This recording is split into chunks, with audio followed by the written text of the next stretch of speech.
Go ahead, get to this lever right here, push it forward. Next, there's a clip here and a clip here.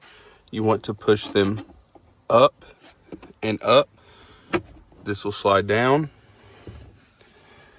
Now you have reached the location of the cabin air filter. Next, these 3 tabs, 1, 2, 3, you want to pry down on them a little bit, on each of them, and they will come off just like that. Now you have reached your cabin air filter. As you can see, this cabin air filter looks to be due for replacement. It's got a lot of stuff going on in here. Next, put your new cabin air filter in. Make sure you look at the directions of the airflow. This one says airflow down. It'll click. And go ahead and put your cover back on.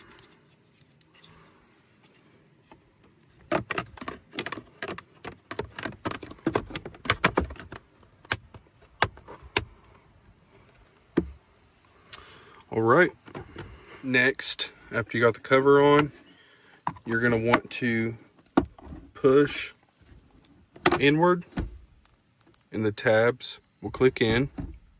After you have those clips correct, you just go to this right here. This lever goes up and down. Behind this lever, there's a little circle groove. You line it up with this right here.